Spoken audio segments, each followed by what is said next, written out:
ಏನೋ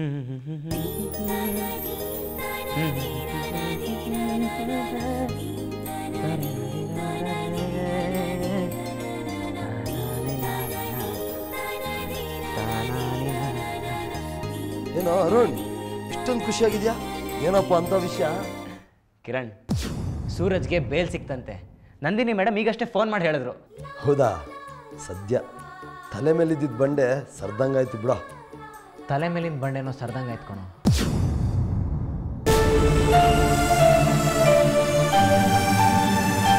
ಆದರೆ ಎದೆ ಮೇಲಿನ ಬಂಡೆ ಅದು ಸರೋಗುತ್ತೆ ಬಿಡ. ಸದ್ಯ ಮೊದಲು ಸೂರಜ್ ಹೊರಗೆ ಬಂದು ಮನೆ ಸೇರಿಕೊಂಡ್ರೆ ಸಾಕಾಗಿದೆ ಕಣೋ. ಸರಿ, ಬಟ್ಟೆ ಎಲ್ಲ ಪ್ಯಾಕ್ ಮಾಡ್ಕೊಂಡು ಎಲ್ಗೋ ಓಡ್ತಾ ಇದೆಯಾ? ನಂದಿನಿ ಮೇಡಮ್ ಮನೆ ಕಣೋ. ಹಂಗಿಂದ ಹಂಗೆ ಸಕಲೇಶ್ಪುರಕ್ಕೆ ಹೋಗ್ತೀವಿ. ಸಕಲೇಶ್ಪುರಕ್ಕ? ಮತ್ತೆ ನಾನು ಬೇಡವೇನೋ? ಪರವಾಗಿಲ್ಲ ಬಿಡು ಕಿರಣ್, ನೀನು ಇಲ್ಲಿ ತುಂಬ ಬ್ಯುಸಿ ಇದೆಯಾ. ಈ ಸತಿ ನಾವು ಹೋಗಿ ಬರ್ತೀವಿ. ನಿನ್ನ ಕೆಲಸಕ್ಕೆ ನೀನು ಯಾಕೆ ತೊಂದರೆ ತೊಗೊಳ್ತೀಯಾ? ಅವಾಗೆಲ್ಲ ನಮ್ಮ ಜೊತೆ ಎಷ್ಟೊಂದು ಓಡಾಡಿದ್ಯಾ ಅಲ್ವಾ? ನಾವು ಹೋಗಿ ಬರ್ತೀವಿ, ನಿನ್ನ ಕೆಲಸ ಎಲ್ಲ ನೀನು ಮುಗಿಸ್ಕೊ.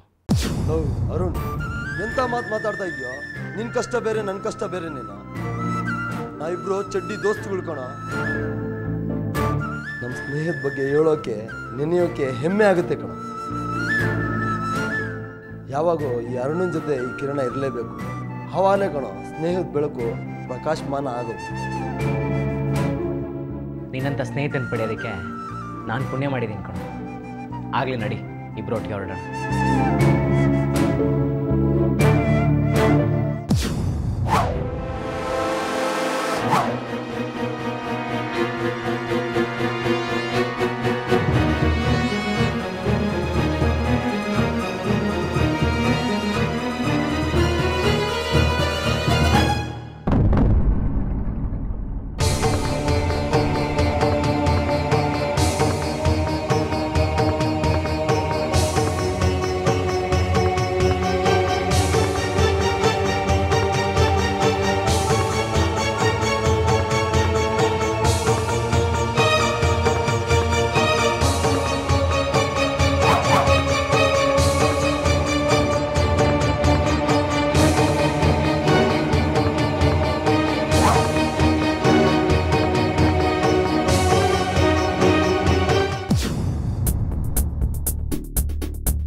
ತುಂಬ ಥ್ಯಾಂಕ್ಸ್, ನನ್ನ ಮಾತಿಗೆ ಬೆಲೆ ಕೊಟ್ಟು ಬಂದಿದ್ದಕ್ಕೆ. It's okay.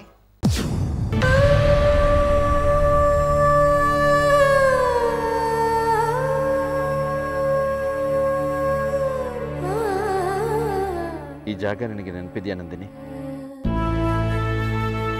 ನಾವು ವಾರಕ್ಕೆ 3 ಸಲ ಇಲ್ಲಿಗೆ ಬರ್ತಾ ಇದ್ವಿ. ಆ ದಿನಗಳು ಎಷ್ಟು ಚೆನ್ನಾಗಿತ್ತಲ್ಲ. ಏನ್ ವಿಷಯ ಹೇಳಿ, ನಾನು ಹೋಗ್ಬೇಕು. ಓಕೆ ನಂದಿನಿ, ನಿನಗೊಂದು ಶುಭ ಸುದ್ದಿ. I mean good news. ನಮ್ಮಮ್ಮ ನಾವಿಬ್ಬರು ಮತ್ತೆ ಒಂದಾಗೋಕ್ಕೆ ಸಂಪೂರ್ಣ ಒಪ್ಪಿಗೆ ಕೊಟ್ಟಿದ್ದಾರೆ.